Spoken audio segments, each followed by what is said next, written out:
Ребят, вы на канале Гэта Топ, меня зовут Саша Ивулин, это Рагора Стопеня, и между нашими выпусками из Швейцарии и Праги мы решили замутить спецвыпуск, потому что лично меня очень удивило то, что много белорусов оставили свои следы в европейской истории, но на самом деле очень много белорусских ценностей и артефактов было вывезено, скрадено и так далее. І ось сьогодні ми будемо вертати одну з коштовностей, яка належить, можна сказати, білоруському народу, для того, каб усі білоруси могли гэта побачити і ганаритися нашою досить багатою спадщиною, яка, на великий жаль, як Саша вже сказав, була розкрадена, вивезена, згублена, ну і самі немножко накосячили. Белорусы накосячили. Тому едем все вертать. Короче, сегодня очень большой выпуск о том, как раскрадывали Беларусь. Такие часы треба не только вертаться, але и повертать. Короче, погнали. У-ху!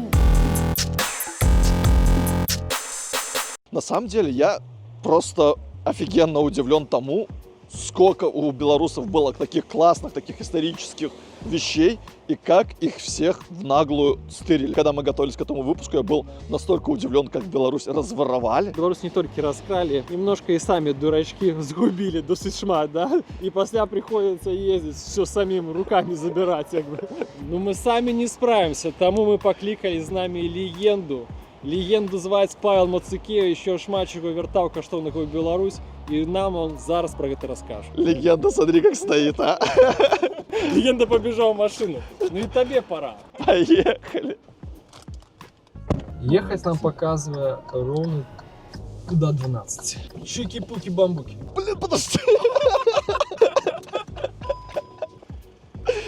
Мы едем вертать исторические каштовности и чуть камеру, которую, точнее, чехол от камеры не оставили вот где-то там. А что ты уехал без предупреждения?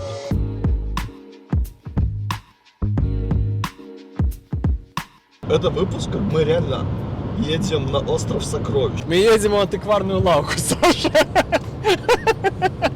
Пока у нас Павла не видно за моей спиной, расскажи, чем крут Павел Мацукевич. Павел Мацукевич – это человек, який уже, певно, десятигоддзя займаецца культурнай дыпламатыяй. Раней ён займаўся гэтым як беларускі дыпламат. Пасля яго здарыўся 20-й год, і ён перастаў быць дыпламатам. Але ён тады і цяпер займаецца тым, што вяртае беларусам артефакты наши, каштоўнасці матэрыяльныя, ну і нематэрыяльныя, так, потому что все ж таки самое важное, это ж не толькі, што мы там некія кніжкі вяртаем, ці там карціны і так далей. Мы ж па сутнасці вяртаем, ну себе і вяртаем сваю спадчыну, то, як мы себе ўспрымаем. Таму ён великая особа ў нашай справе, і ён вам все растлумачыць на раз-два. Вот если я расскажу тебе, что организовал хоккейный матч швейцарских хоккеистов с командой Александра Лукашенко, ты скажешь сегодня, что это какое-то фуфло. Тогда я этим гордился, сегодня об этом уже неинтересно рассказывать. Или что я организовал какой-то визит, или какую-то важную встречу для официального Минска.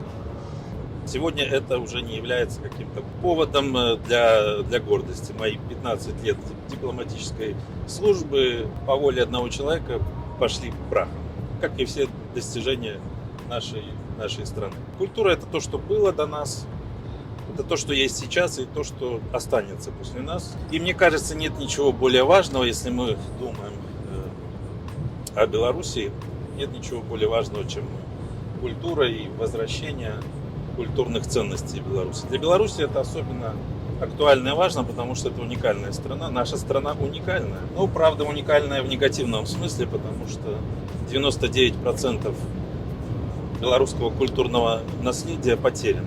Было разграблено, вывезено, потеряно, утеряно, украдено, поделено нашими соседями. В общем, есть что возвращать, есть над чем работать. Почему Беларусь разграбили? Практически все самые крупные войны, которые были в Европе в истории, они так или иначе катком прокатились по территории Беларуси. Сначала одни войска шли в одну сторону, через территорию Беларуси, и, так сказать, прибирали самое ценное к своим рукам. Затем отступали, а те, кто на них наступал, снова шли через территорию Беларуси и забирали все то, что осталось. Плюс в советские годы, не сказать, чтобы белорусские власти особенно заботились о белорусском культурном наследии. Очень много примеров, когда по какой-то причине власти БССР просто отдавали, раздавали белорусские культурные ценности каким-то другим странам. Один из примеров: в советское время власти Чехии тогда предложили властям БССР забрать архивы БНР, архивы с деятельностью 2 президентов Белорусской Народной Республики. И белорусские власти отказались от этого. Еще более вопиющие примеры, вот один из таких на моей памяти, то, что рассказывал Адам Осипович Мальдис. В Украине под Львовом снималась экранизация по роману Короткевича. Вот, туда в замок, где проходили съемки, из Беларуси, из-под Гродно, из церкви привезли деревянные скульптуры. Съемки прошли, и скульптуры так и остались там. Назад съемочная группа их решила не забирать. Такие истории, которые вышибают самую крупную слезу. Ну, например, история Национального художественного музея Беларуси. Он возник за несколько лет до начала Великой Отечественной войны в 1939 году. Со всей страны, тогдашней Беларуси, в этот музей стягивали самое ценное. Тогда это называлось картинной галереей. Но в результате начинается война, Минск оккупируют немцы, и музей теряет всю коллекцию. А куди яна губляє эту колекцию? Тобто куди яна трапляє? Это все попало в Германию, потом частично возвращалось. Но именно в Беларусь мало что вернулось. Многое вернулось в СССР, а оттуда уже не вернулось в Беларусь. Кое-что попало в Украину, кое-что вернулось украинское в Беларусь по ошибке попало. Да. До войны, если продолжать тему художественного музея, в Беларуси были, например, работы и Рембрандта, и Рубенса, а теперь этого нет. Топ-3 культурных потери, которые прям вот для Беларуси маст. Крест Ефросинии Полоцкой, слуцкие пояса. Вот я рассказывал про картинную галерею, про Национальный художественный музей. Там как раз была большая коллекция слуцких поясов. Сейчас в результате в стране, в которой производились эти пояса, находится всего лишь 2 цельных пояса. При всем при том, что у стран соседей количество слуцких поясов идет счет на десятки, сотни, может быть. Можно, наверное, говорить о коллекциях магнатских родов, которые, так сказать, были в Беларуси. Это Радзивиллы, Сапеги. Коллекции этих семей, то, что было собрано этими семьями, оно по своей ценности не уступает тому, что есть в крупных европейских странах. А мы фактически все эти ценности потеряли. Полное собрание книг Франциска Скорины.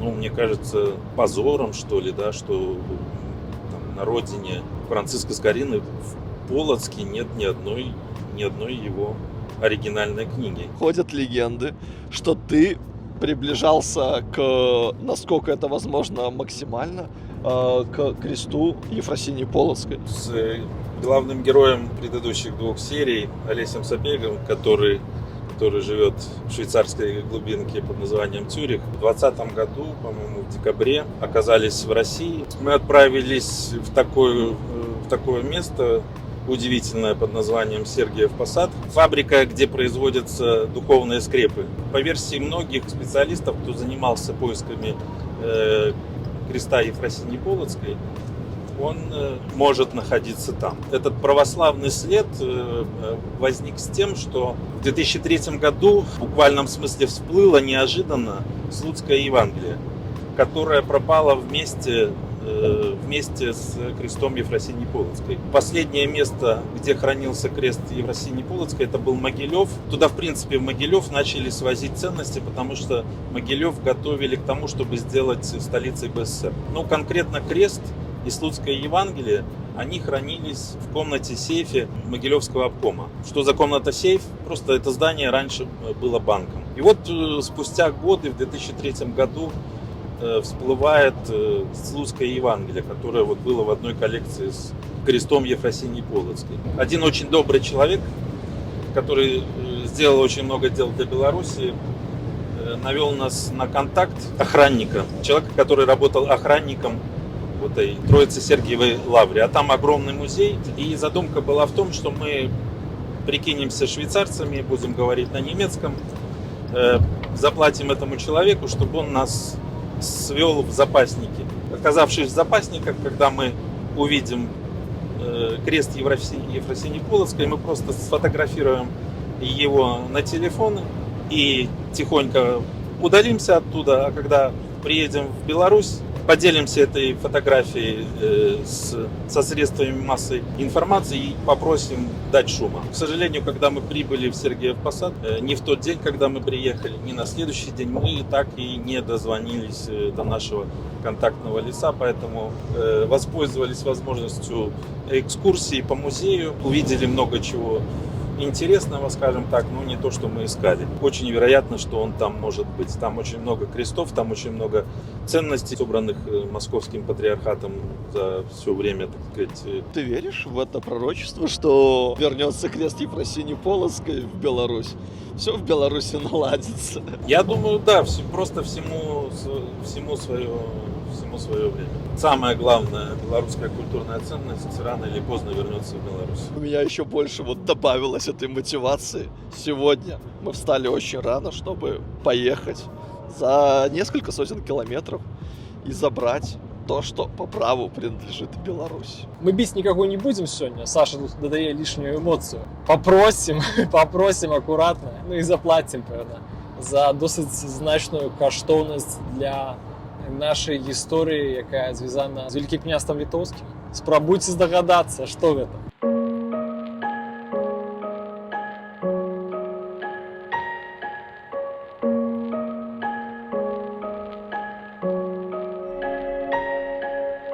Ригор, бачиш, якое надвор'я? Все супроть нас. Клімат наш завжди був так собі, широко кажучи, і політичний, і в сенсі надвор'я. Саме важне, якби протягувати, їхати, не глядячи ні на що. Нормальна мотивація, Саша? Нормальная мотивация. Я задоволен.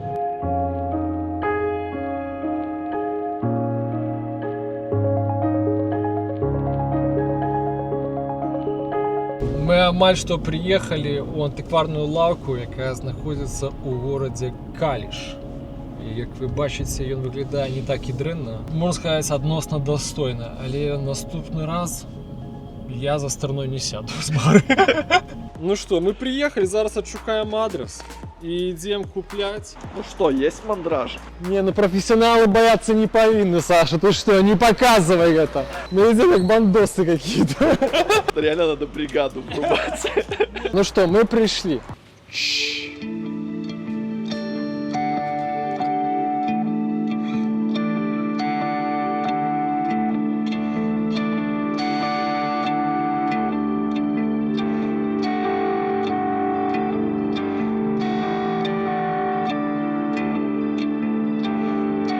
У тебя сейчас в руках что? Люди до сих пор не понимают, что мы тут делаем. Что это за коробка? Что это за коробка? Что это за... А, ну это не разгадали это. Да, что это вообще? Рыгор. Окей. Это статут Великого княства Литовского, якое было выдадено у 1693 годзе. То бок на 100 гадоў пазней, пасля таго, як быў апублікаваны арыгінальны статут. Тут, карацей, самы важны гістарычны помнік беларускай правовой думкі, статут, які доказывая крутость нашей истории. Почему это действительно круто? Почему это действительно важно? Почему это действительно вау? Статут Великого княства Литовского – это галоўны документ нашей истории, які доказывае, что мы частка заходней цивилизации. Это документы, которым было зацверджено, что у нас есть подел уладов на 3 галіны: выканаўчую, законодаўчую и судовую. Это книга, которая, калі была упершыню опубликована, она была опубликована на то, что называется старобелорусской мове, что доказывая, что мы солидные, крутые перцы. Рыгор тут подогрел, но сейчас еще одно доказательство, почему статут Великого княжества Литовского это прям топовый топ. Вообще надо сказать, что статутов ВКЛ было 3, да, он был не один, это был статут 1 1529 года, 1566, 2 1588. Они дополняли друг друга, третий действительно во многом качественно отличался от первых двух, но тем не менее, в принципе, они развивали, то есть каждый последующий развивал предыдущий. Во-первых, сам факт того, что в течение 60 лет, да, вот эти 3 статута приняты за 60 лет, в ВКЛ произошла трижды такая кодификация, как бы многие, да, исследователи тоже это отмечают, что это, по сути, был один непрекращающийся процесс. И это уже исключительное явление для того времени, потому что в то время то писанное право, которое было, эти документы, они оставались в силе столетиями, там устаревали, и не было такого уровня динамики. И Третий статут, он, по сути, стал такой, ну, во-первых, можно назвать правовой страховкой от унификации польского и права ВКЛ, и, по сути, юридически подтвердил независимость и обособленность ВКЛ как отдельного государства, что тоже было, ну, безусловно, очень важно. Особенно приятно, что этот документ изначально был напечатан на белорусском языке. Ну, это называется русской мовой, но это русская мова ближе всего вот к современному, ну, к нашему белорусскому языку. Да, и затем уже позднее переводился, то есть первое издание было именно на белорусском языке, и лишь спустя 50 лет вот появились польские издания. Но это тоже связано с такой сложной судьбой, в том числе ВКЛ, с полонизацией. Тогда шли процессы, которые, может быть, нам сегодня по-своему понятны. Мы говорим сегодня о русификации. Тогда люди говорили об угрозе полонизации, и, по сути, этот документ, когда он создавался, он был нацелен на то, чтобы, ну, оградить ВКЛ от польского влияния. Польская корона и ВКЛ, они были единым государством, так называемым, как сейчас единое государство Беларуси и России. В общем, мы видим, что история в определенном смысле ходит по кругу. Мы по-прежнему боремся за свою независимость, суверенитет. Ну вот и наш Лев Сапега отметился предисловием своим подканцлер Великого княжества Литовского. Офигеть. В Третьем статуте, да, если мы возьмем Третий статут, перед самими нормами есть 2 посвящения. Одно королю, одно всем сословиям, которое написал Лев Сапега. Он объясняет, собственно говоря, зачем это все. В чем смысл вообще вот этого для вас сейчас, для общества? Во-первых, он начинает с разговора о ценностях. Он в первой строчке говорит, в обращении к людям, он говорит, для человека ничего не может быть дороже свободы. И, во-вторых, там явно прослеживаются очертания принципа верховенства права, то, что называется rule of law, основная мысль которого власть должна ограничиваться правом. Право должно быть основным регулятором, и регулятором для всех. Он пишет там, что богатому и сильному не все можно делать. Правитель не может ничего сделать с человеком, кроме того, что ему позволяет закон. Можно вот даже прямо процитировать хороший кусочек. Не только наш сосед и совместно наш житель в Отечестве, но сам государь, пан наш, никакого верховенства над нами употреблять не может. Единственно столько, сколько ему право допускает. Отдельно он проводит мысль про роль уважения к праву как к регулятору. Он говорит, нет ничего милее, чем жить в своем государстве безопасно и не бояться ни за жизнь, ни за здоровье, ни за имущество, и за это быть благодарным ничему иному, как праву. Для средневековья, опять же, да, феодального устройства, не правителю, как некоторые считают и в государствах некоторых в 21 веке, а праву, как основному регулятору. Подчеркнуто. Книга старше 300 лет. Можно только догадываться, сколько людей ее могло за это время читать. 100%. А что касается истории с тем, что он там немножко там подертый, немножко вот порванный, то есть это точно оригинальная история, но она такая, немного там обложка другая, еще что-то. Что там еще не сохранилось, к сожалению, за 400 лет. Ну, этому изданию 331 год, по-моему, если я не ошибся в своих расчетах. За это время Беларусь потрепала еще сильнее.